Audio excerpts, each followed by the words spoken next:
Decidí pasar, eh, dividir la parte 6 en dos capítulos porque se hacía muy largo el video. Por lo tanto, aquí está la segunda parte de la parte 6, o le puse parte 7. Vamos a hablar por último ya de este capítulo, a terminar este capítulo de regulación ácido base de Guyton, donde hablaremos de las medidas y análisis clínicos de los trastornos ácido base, es decir, saber cómo, a grosso modo, básicamente, saber qué es lo que estamos viendo en una gasometría, que es el estudio de sangre arterial, la cual normalmente la tenemos en los hospitales y que sirve para analizar los trastornos ácido básico. Nos dice Kite que los trastornos ácido básicos simples, porque va a haber unos que se llaman mixtos, pero ahorita los vamos a ver, los simples son descritos. Antes pueden diagnosticarse analizando tres medidas de sangre arterial. Es decir, estos trastornos ácidos bases se pueden medir, se pueden diagnosticar analizando en una sangre arterial tres elementos principales, que son el pH, el bicarbonato y la presión parcial de CO. Estos tres van a ser nuestras medidas importantes que tengamos que ver en una gasometría. Sangre arterial se divide en tres pasos. Esto nos lo divide en tres pasos. Primer paso. Cuando nos llegue una gasometría, tendríamos que estar atentos a ver el pH. El pH normal va de 7.35 a 7.45 aproximadamente. Pero Gayton nos dice que si hay valores menores de 7.4, nosotros estamos ante una, ¿cómo se llama eso? Menores de menor pH, una acidosis, exactamente. Y valores menores de 7.4, ¿cómo se llama eso? Se llama alcalosis. Ese es nuestro primer paso. Saber en qué trastorno estamos. ¿Entre una acidosis o entre una alcalosis? Segundo paso es ver qué lo está causando. ¿Qué tipo? Si es una acidosis de tipo metabólico, en donde el bicarbonato está incluido, o si es un tipo respiratorio, en donde la presión parcial de CO2 está influyendo ante esa acidosis o ante esa alcalosis. Por lo tanto, es importante ver estos dos valores. En la acidosis, lo que nos va a importar es la presión parcial de CO2, ver si está aumentada. Si está aumentada la presión parcial de CO2, mayor de 40 milímetros de mercurio, Guyton nos lo comenta así, aunque van a ver que los valores normales están entre 35 y 45, y más o menos de eso se considera normal. Pero bueno, Guyton en su tabla ella nos muestra que mayor de 40 milímetros de mercurio indicaría que estaríamos ante una acidosis respiratoria, es decir, que la presión parcial de CO2 o el CO2 aumentado es la causa claramente de la acidosis. Y estamos ante una acidosis respiratoria. Pero en cambio, vemos la presión parcial de CO2 en este paciente, a lo mejor, y está normal. Imaginemos que está normal. Entonces, nos vamos hacia el bicarbonato. Y el bicarbonato resulta que está disminuido. El bicarbonato está disminuido y la presión parcial de CO2 está normal, o bueno, ahorita lo vamos a ver, pero en un inicio está disminuido la presión, el bicarbonato, perdón, en menor de 24 mil equivalentes por litro, aunque también nuevamente les aclaro que el bicarbonato puede estar en rangos de 22 a 26 mil equivalentes por litro. Pero bueno, Guyton nos muestra que menor de 24 mil equivalentes por litro quiere decir que la causa es una acidosis metabólica. Estamos ante una acidosis metabólica. Así, posteriormente, el tercer paso es saber si está compensando. Esto de compensación se vio en el anterior video, en el cual se explica que ante un problema primario, que es este, el segundo paso en este caso, existe una compensación del otro sistema de regulación. Recordemos que los sistemas de regulación son la respiración y el riñón o metabólico. Entonces, a saber, tenemos que observar nuevamente los valores de los del bicarbonato y de la presión parcial de CO2. Si estamos ante una acidosis respiratoria, ya estamos seguros que la presión parcial de CO2 está aumentada y nos generó la acidosis respiratoria. Obviamente veremos el otro ion, que son los bicarbonatos. El bicarbonato, recuerden la clase anterior, cuando hay acidosis respiratoria con un aumento de la presión parcial de CO2, el bicarbonato tendrá que estar aumentado. Es decir, tendrá que tener valores mayores de 24 equivalentes por litro. Va a estar aumentando. Y eso nos va a decir que nuestro trastorno ácido metabólico está compensado. Hay una compensación renal. Se dice compensación. Ahora, pasemos a la acidosis metabólica. Una acidosis metabólica es cuando hay una disminución del bicarbonato, lo vemos, menos de 24 equivalentes por litro. Pero vamos a preguntarnos, ¿está compensado? Pues tenemos que ver su contrario. ¿Cómo vemos su contrario? Pues viendo la presión parcial de CO2. Cuando hay una acidosis metabólica compensada, normalmente la presión de CO2 está disminuida. ¿Por qué? Pues al final de cuentas, lo que queremos es que el pulmón esté respirando más, hay una frecuencia respiratoria más alta, lo que esté barriendo a nuestra presión parcial de CO2 o esté barriendo a ese CO2, sacándolo fuera de nuestro cuerpo a través de la respiración. Entonces, si hay disminución menor de 40 milímetros de mercurio de presión parcial de CO2, estaremos ante, sí, efectivamente, una compensación respiratoria. Obviamente, estas compensaciones tardan tiempo y lo vamos a ver más adelante en el normograma, como lo explican. Entonces, no es específico que cuando tomamos una gasometría, nuestro paciente esté compensándolo. Va a tardar más si es una acidosis respiratoria, porque la compensación renal tarda de 3 a 5 días. La acidosis respiratoria sí la vamos a poder ver si está compensada, porque el, la respiración es efectiva. En 3, 6, 12 horas, el paciente empieza a compensar, el paciente empieza a respirar más rápido para sacar ese CO2 de la sangre. Ahora pasemos a la alcalosis. En la alcalosis, obviamente, miramos nuevamente, ya sabemos que la alcalosis es un pH mayor a 7.4, casi 7.45 podríamos decirlo bien, y nuevamente vemos el bicarbonato y la presión parcial de CO2. Cuando si vemos que la presión parcial de CO2 está disminuida en un menor de 40 mil equivalentes, de milímetros de mercurio, tendremos que la alcalosis es una respiratoria. Es decir, la causa es respiratoria. El paciente, a lo mejor por X o Y, como lo habíamos visto anteriormente, tiene a lo mejor un daño, una lesión en el bulbo raquídeo que le impide respirar, o tiene una incapacidad para hacer el intercambio gaseoso, a lo mejor una neumonía, etcétera, etcétera, o efisema. ¿Ok? En la alcalosis metabólica, el bicarbonato va a estar aumentado. ¿Ok? Obviamente, antes de eso vimos que nuestra presión parcial de CO2 estaba a niveles normales, supongamos. Vemos ahora el bicarbonato y el bicarbonato resulta que está aumentando. Entonces tenemos una alcalosis metabólica cuando el bicarbonato está aumentado, mayor de 24 equivalentes por litro. Y ahora la pregunta es, o el tercer paso es, saber si está compensando. Y el cuerpo está compensando este trastorno ácido metabólico.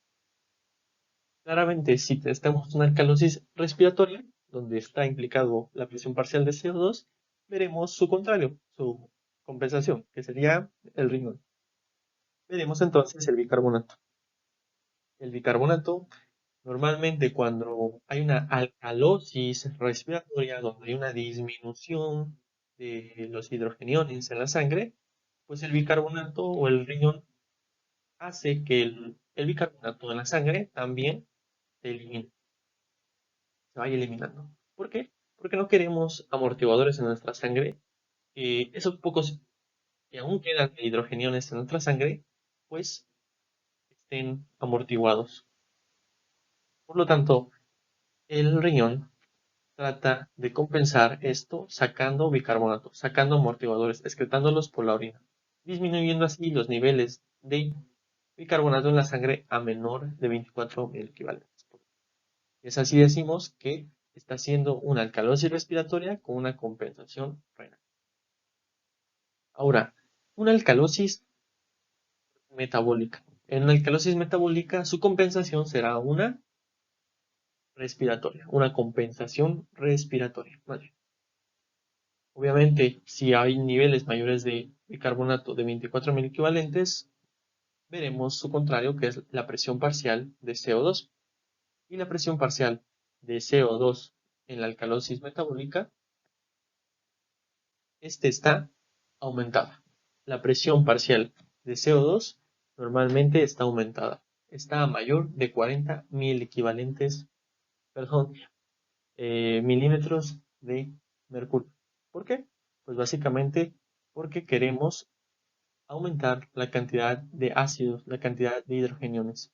Por lo tanto, normalmente en estos pacientes disminuyen su frecuencia respiratoria para acumular CO2 y así compensar a la alcalosis metabólica por esa gran cantidad que el riñón en este caso, por esta alcalosis metabólica, está manteniendo. Ese es como se diagnostica. Esos son los trastornos de ácido básico, a simple vista. ¿Ok? Ahora veremos los trastornos ácido básico que empiezan a ser más complejos. Y para ser más complejos se utiliza el nomograma de ácido. ¿Ok? Cuando se produce, bueno, en algunos casos nos comenta Gaitón que los trastornos ácido básico no se acompañan de una respuesta compensatoria adecuada. Cuando esto se produce, las anomalías se denominan trastornos ácido básico mixto, lo que significa que hay dos o más causas subyacentes del trastorno ácido básico. ¿Y esto cómo es? Vamos a explicar nuevamente un trastorno ácido básico normal. Vemos el pH de un paciente y ese pH está disminuido. Por lo tanto, estamos ante una acidosis. Ok, pero no sabemos qué acidosis es. Nosotros vemos que la presión parcial de CO2 está por ahí, ¿no? Pero lo que nos llama la atención es que el bicarbonato está disminuido, muy disminuido. Bueno, está disminuido, mejor de 24 mil equivalentes por. Entonces ya sabemos que si está disminuido nos da una acidosis metabólica. Ahora queremos saber si está compensando. Y si está compensando tendríamos que ver la presión parcial de CO2. La presión parcial de CO2, ¿cómo tendría que estar si queremos que esté compensando? Pues tendría que estar disminuida también. ¿Por qué? Porque la acidosis, porque nosotros no queremos ácidos, queremos que también la presión parcial de CO2 esté disminuida, que no queremos ácidos. Y vemos que sí, efectivamente, en este paciente la presión parcial de CO2 está disminuida. Hay menor de 40 milímetros de mercurio. Entonces aquí decimos que es una compensación respiratoria, una acidosis metabólica con una compensación respiratoria. Pero va a haber situaciones en las cuales el trastorno es mixto. ¿Y cómo es esto? Nuevamente, vemos el pH de una gasometría y vemos que el pH está disminuido. Por lo tanto, estamos ante una acidosis metabólica. Perdón, acidosis, ¿no? Vemos que el bicarbonato está disminuido. Entonces decimos, ok, es una acidosis metabólica. Pero ahora aquí va la clave. Vemos la presión parcial de CO2. Y recordemos que la presión parcial de CO2, para que sea una compensación respiratoria, debería estar disminuida porque no queremos hidrogeniones. ¿Para qué queremos CO2 si sabemos que esto es igual son hidrogeniones al final de cuentas? No la queremos. Tiene que estar disminuido para que, digamos, esto está compensado. Pero ¿qué creen? En este paciente vemos la presión parcial de CO2 y está aumentada. Es decir, no está haciendo una compensación respiratoria. Estamos aún así manteniendo y hasta más aumentando las cantidades de CO2 en la sangre. Tenemos mayor de 40 milímetros de mercurio. ¿Qué está pasando? Pues está pasando un trastorno mixto. ¿Y qué está al final de cuentas, o qué es lo que está pudiendo suceder? Es que tenemos dos trastornos ácido básico dentro de nuestro paciente. Es decir, hay un mixto. ¿Sí? Por un lado, imaginemos que este paciente, su trastorno ácido metabólico, está siendo por una diarrea grave, que recordemos, el contenido de las heces contiene grandes cantidades de bicarbonato. Por lo tanto, una diarrea grave generará un barrimiento del bicarbonato y excreción de este, generando así niveles bajos en el plasma o sanguíneos de bicarbonato, generando así una acidosis metabólica. Pero además este paciente tiene otro problema, tiene un efisema que está haciendo que el CO2 que él quiere sacar por esa acidosis metabólica, que normalmente para compensar esa acidosis metabólica de la diarrea grave, no puede, porque el efisema está haciendo que su intercambio de membranas de oxígeno y de CO2 no se lleve a cabo y por lo tanto esté reteniendo CO2, haciendo así que la presión parcial de CO2 esté aumentada por la incapacidad de los pulmones, por la afectación también de los pulmones de otra patología que el paciente tiene. Por lo tanto, estamos ante una acidosis metabólica con un trastorno mixto. Y por eso nos ayuda el nomograma de ácido básico. Y es este que ustedes ven aquí. Ahorita los vamos a poner de color, pero para fines didácticos se los voy a poner así de color y ahorita lo vamos a ver así. ¿Cuándo se usa este diagrama? Este que ustedes ven aquí. Bueno, primero que nada hay que considerar el tiempo. El tiempo en el cual se usa. ¿Por qué? Porque las compensaciones que se van a utilizar, que se van a ver, suceden o difieren. Por ejemplo, cuando tenemos algo que sea una causa primaria, que sea metabólica, las compensaciones respiratorias van a ser de 6 a 12 horas, o sea, van a ser rapidísimas. Pero si estamos ante un trastorno así básico, que primeramente es de problema respiratorio, la compensación renal que sucede es de 3 a 5 días. Entonces, no vamos a poder ver este problema hasta de 3 a 5 días y no vamos a poder usar el nomograma de ácido básico o va a estar incompleto o lo vamos a ver incompleto o erróneamente. ¿Cuándo se usa este diagrama? Nuevamente, pues en estos trastornos de ácido básico y saber que las zonas no sombreadas, saber que los valores ácido básico situados dentro de las zonas sombreadas, es decir, estos que están aquí, no siempre significan que el trastorno ácido básico es simple. Puede ser que estemos ante un trastorno mixto y nosotros tracemos las líneas y todo y estemos dentro de una alcalosis metabólica, porque estamos ante un trastorno mixto. Entonces, no siempre hay que confiarse de este sistema, pero este sistema es muy efectivo. Ahorita lo vamos a ver cómo. El nomograma, pues, sirve de un método rápido para evaluar el tipo y gravedad de este trastorno. Y obviamente no hay que olvidarnos de la clínica, de la anamnesis del paciente. Si vamos al paciente a respirar intensamente y estamos ante una acidosis metabólica, estamos diciendo, pues el paciente muy probablemente está compensando respiratoriamente porque el paciente está sacando, barriendo todo el CO2 y por lo tanto en nuestra sangre está la presión parcial de CO2 disminuida. Son muy importantes saber la clínica y no olvidarse de eso. Ahora sí, esto se divide, este sistema se divide en un punto que es normal y se divide en como, esto es básicamente el esquemita, donde todo lo que se implica acá es una acidosis respiratoria crónica. Lo que se implica acá es una acidosis metabólica, respiratoria aguda, crónica, metabólica, acidosis respiratoria aguda, etc. Y aquí están los valores normales de esto. Vean que estas líneas que se ven aquí, que están rojas, estas líneas rojas, es la presión parcial de CO2. Aquí en esta gráfica tenemos los tres valores principales para diagnosticar y que Guyton nos decía al principio. Si ustedes se dan cuenta, aquí está la presión parcial de CO2, el bicarbonato aquí marcado de esta línea donde se marcan así, ¿sí? Y el pH que se ve en esta parte de aquí y que lo podemos marcar acá.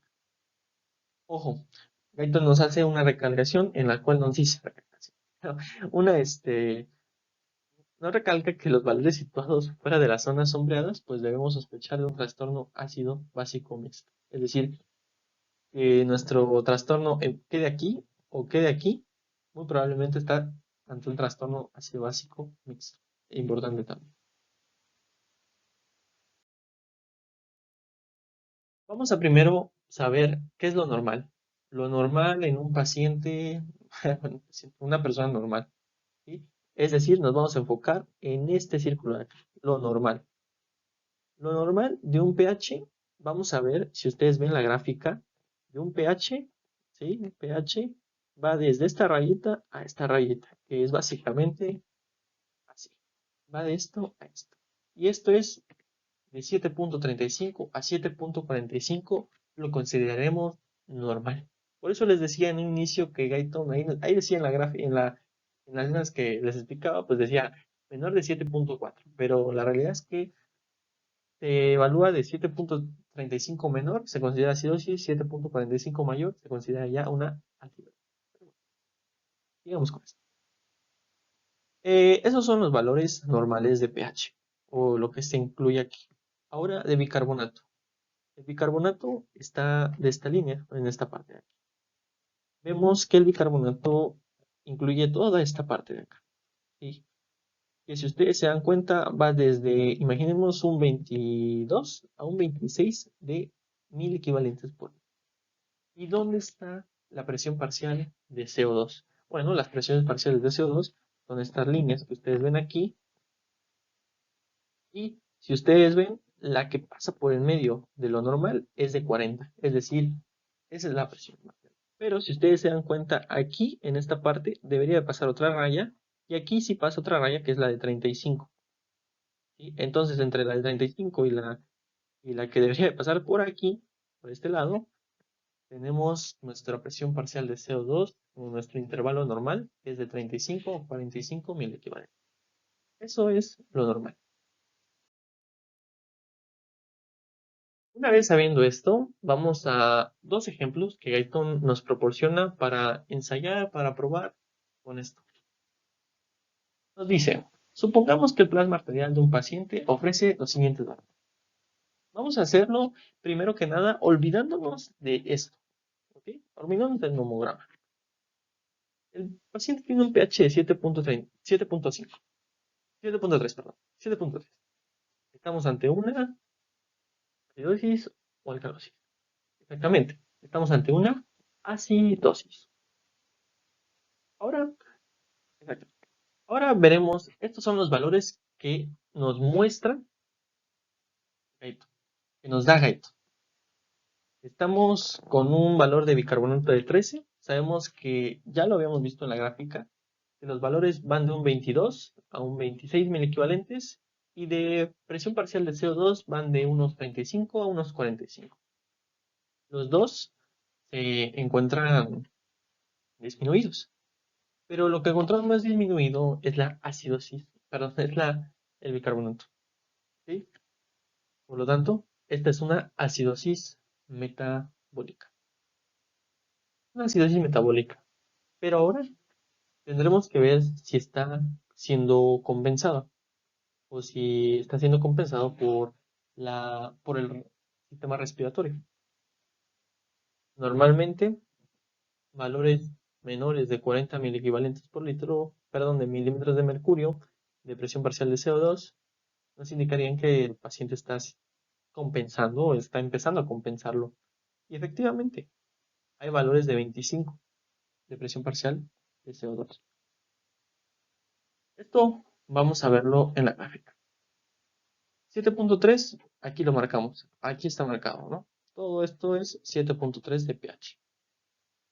Ahora nos dice que el bicarbonato está en 13 mil equivalentes por litro y está por acá. Entonces, este punto de aquí es el punto importante.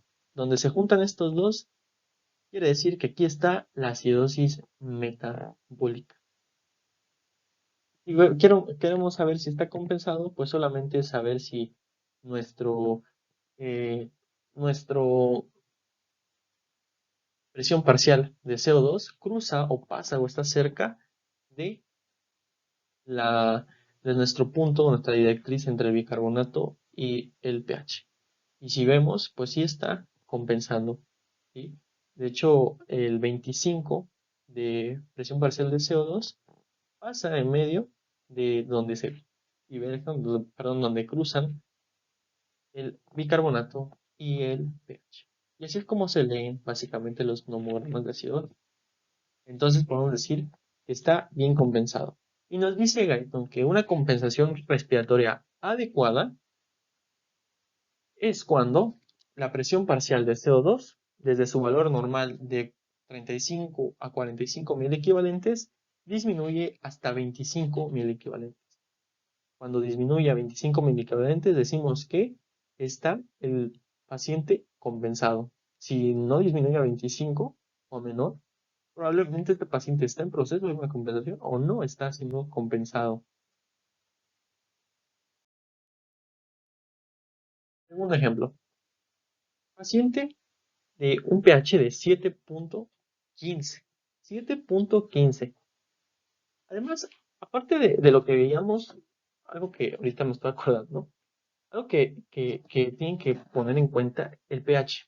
El pH del otro paciente era de 7.3. O sea, no está tan alejado de lo normal. No está tan alejado. ¿Por qué? ¿Por qué no está tan alejado? Porque si ustedes recuerdan la clase de regulación respiratoria de ácido básico, está también en esta clase, en esta serie de clases, recordarán que la compensación que hace la respiración puede generar que el pH lo lleve a niveles casi normales. Por lo tanto, en pacientes que veamos que estén compensados, muy probablemente su pH esté muy cercano al valor normal. En pacientes compensados, nuevamente les digo, pacientes compensados, normalmente el pH está muy cercano a lo normal. En pacientes no compensados, donde hay un trastorno mixto, los pH están muy alejados de los valores normales, como en este caso, pH de 7.15 o 7. Bueno, sí, 7. Estamos ante un pH, perdón, ante una acidosis, estamos ante una acidosis. Y ahora vemos los valores. Vean los valores. Aquí estamos ante una acidosis, pero vean el bicarbonato tan bajo y la presión parcial de CO2. Esto ya lo vemos aquí y decimos es una acidosis, un trastorno mixto. ¿Ok? ¿Por qué? Porque los dos se encuentran en un estado disminuido. Bueno, más bien en un estado en el cual el bicarbonato disminuyó demasiado y la presión parcial de CO2, en lugar de disminuir, que es lo que sería cuando se compensa, aumentó. Entonces esto nos empieza a dudar, no está siendo compensado, el paciente no está compensando, estamos ante un trastorno mixto muy probablemente. Lo vamos a ver a través del nomograma. pH de sangre arterial es de 7.1. ¿Sí? 7.1, ahí lo tenemos, 7.15 aproximadamente está, como por acá, ¿no? Más o menos, 7.15. Marcamos el del bicarbonato, que está aproximadamente de 7 mil equivalentes, que es por acá, ¿sí? Casi rozando la acidosis metabólica, ¿sí? Y entonces podemos decir que sí, efectivamente es una acidosis metabólica, ¿sí? Con un nivel muy, muy bajo de bicarbonato, pero además la pregunta es, ¿está compensado? Bueno, ya lo resolvíamos, ¿no? Pues no, no está compensado, porque si vemos, si marcamos los 50, vemos que, bueno, aquí me equivoqué, debería de pasar por acá, pero aún así queda muy lejos de, de unirse o coincidir con el pH y el bicarbonato. De hecho, queda pues, aproximadamente por acá, ¿no? Por lo tanto, este paciente no está siendo compensado, pero está de hecho en un valor muy elevado. De hecho, el paciente ni está haciendo una compensación, no está tratando de ser una compensación, porque la presión parcial de CO2 ni está disminuida, es elevada. Por lo tanto, estamos ante un trastorno mixto, donde como, por ejemplo, nuevamente, a lo mejor hay una diarrea grave y también hay un efisema. Por último, veremos el uso del hiato aniónico. Esto simplemente es para diagnosticar el trastorno ácido básico, principalmente de una acidosis metabólica. ¿Qué tipo de acidosis metabólica? Con esto de hiato aniónico también se le llama anion gap, ¿sí? Lo van a encontrar en diferentes bibliografías como anion gap o hiato. ¿Y qué es el hiato aniónico? Pues simplemente es las concentraciones de aniones y cationes que están en el plasma y que deben de ser iguales o deben de estar en sus porciones normales para mantener la neutralidad eléctrica del cuerpo, ¿sí? Por lo tanto, el hiato aniónico o el anion gap simplemente no es como un valor, un anión ahí que esté, sino que simplemente son la suma y la resta de estos aniones y cationes que se encuentran en la sangre. Por lo tanto, el hiato aniónico o el anion gap es solo un concepto diagnóstico y es la diferencia entre los aniones no medidos y los cationes no medidos y se calcula así. El hiato aniónico plasmático va a ser igual a la suma, bueno, a la resta más bien, de los cationes y aniones. ¿Cuáles son? De los cationes escogemos al sodio y de los aniones escogemos al bicarbonato y al cloruro. Estos se restan con el sodio y aquí hay un ejemplo que nos proporciona el efecto. Supongamos que el sodio está a niveles normales, ojo, de 144 miliequivalentes. Del bicarbonato tenemos 24 miliequivalentes por litro y del cloro tenemos 108. Por lo tanto, si hacemos esta resta, o básicamente si le restamos los aniones al catión, tendremos que un hiato aniónico plasmático aproximadamente, o un anion gap, de 12 miliequivalentes por litro, que es el valor normal al cual está la neutralidad eléctrica, al cual se mantiene la neutralidad eléctrica en el cuerpo. ¿Ok? El hiato aniónico, este hiato aniónico plasmático, este valor va a aumentar, ¿sí? ¿Va a aumentar en qué casos? En dos casos. El primero es cuando los cationes no son medidos aquí, es decir, el sodio aquí está medido, pero hay otros cationes. ¿Cuáles son esos cationes que no se miden? Son el calcio, el magnesio y el potasio. Si estos cationes están disminuyéndose en la sangre, el potasio, el magnesio, el calcio, este anión gas plasmático va a estar tendiendo a aumentar, ¿ok? Y entonces nos daremos cuenta. Nosotros hacemos esta simple fórmula, nosotros sumamos, bueno, más bien sumamos el sodio, los aniones, que es el bicarbonato y el cloruro, y nos da un anión gap plasmático, un anión gap aumentado, pues pensaríamos en que a lo mejor uno de estos cationes, que no fue medido obviamente, está disminuyéndose. Pero también hay una segunda condición en la cual aumenta el hiato aniónico plasmático, el cual son cuando los aniones no medidos en esta fórmula aumentan. ¿Cuáles son los aniones no medidos en esta fórmula? Pues son la albúmina, el fosfato, el sulfato u otros aniones orgánicos que se empiezan a generar en el cuerpo. Estos aniones aumentados, por ejemplo, si aumenta la albúmina, esto nos daría un hiato aniónico plasmático aumentado. Obviamente, si los valores, supongamos que hacemos esta misma resultado, ¿no? Supongamos que hacemos esto y el hiato aniónico plasmático desaparece aumentado. ¿Ok? Vamos a ver un ejemplo. El uso del hiato anílico para diagnosticar los trastornos, pues principalmente se utiliza para la acidosis metabólica.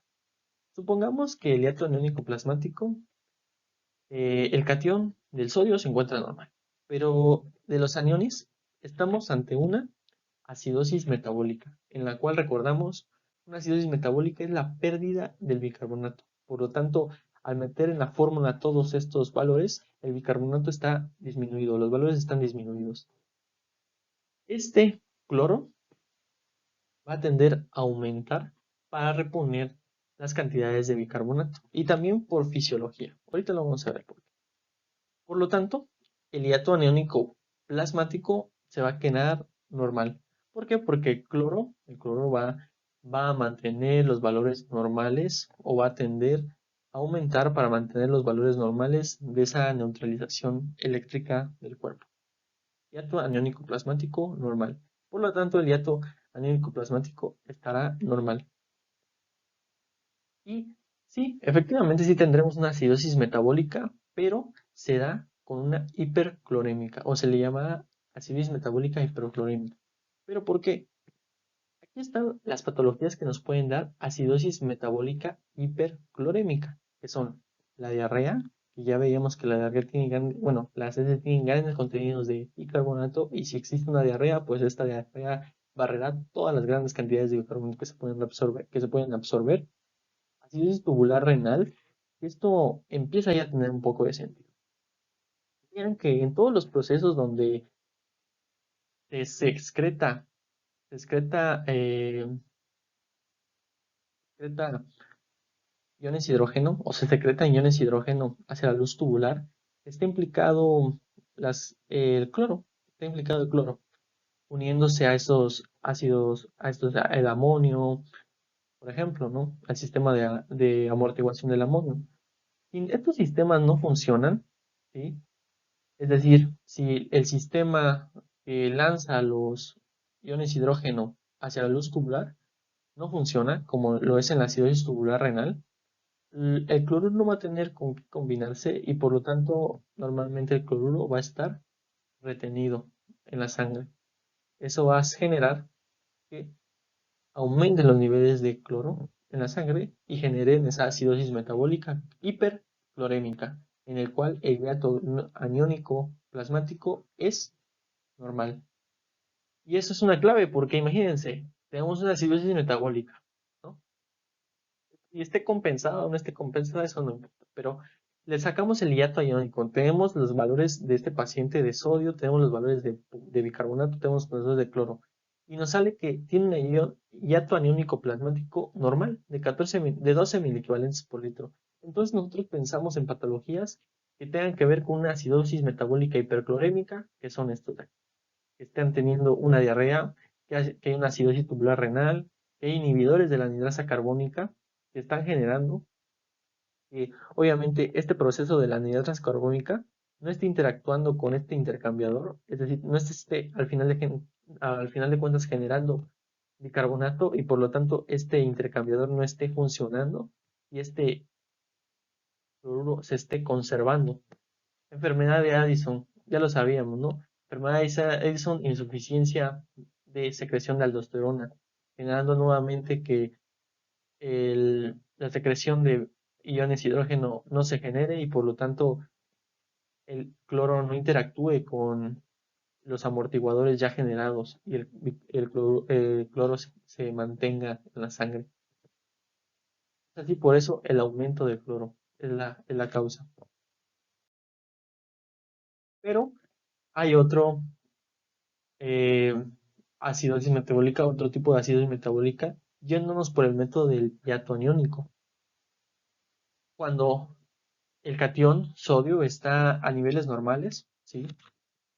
Obviamente hay una acidosis metabólica porque el bicarbonato está disminuido principalmente y el cloro lo vemos normal, normoclorémico, se le llama así, está normal. Entonces no vamos a pensar en patologías que estén con hipercloremia, ¿no? Y obviamente si el sodio está normal, si el bicarbonato está disminuido y el cloro está normal, el hiato aniónico plasmático normalmente tendería a tener un valor aumentado. Llegan a valores de 18 equivalentes por litro.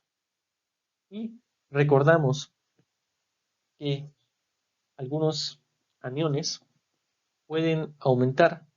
Aniones obviamente que no estén aquí, que no sean estos aniones, ni el bicarbonato ni el cloro, como ácidos orgánicos, etcétera. En este caso, los ácidos, o en este caso de las patologías que tienen anion gap elevado o aniónico plasmático, hay ácidos no volátiles, como el ácido clorhídrico, como el ácido láctico, los cetoácidos, que están aumentados, ¿sí? Y que obviamente estos no pueden ser, medidos en esta parte, hablando de este sistema, pero sabemos que estos están aumentados y están dando un hiato aniónico plasmático aumentado. Obviamente, si hay un catión también disminuido, en este caso, probablemente también estemos ante un hiato aniónico plasmático aumentado. Pero en este caso, hablando de los ácidos no volátiles, que son aniones al final de cuentas aumentados, está generando este hiato aniónico plasmático elevado. Y están generando esa acidosis metabólica normoclorémica, se le llama así. Acidosis metabólica normoclorémica porque el cloro no está implicado en este sistema. No hay una situación en la cual se debe elevar o por patología principalmente.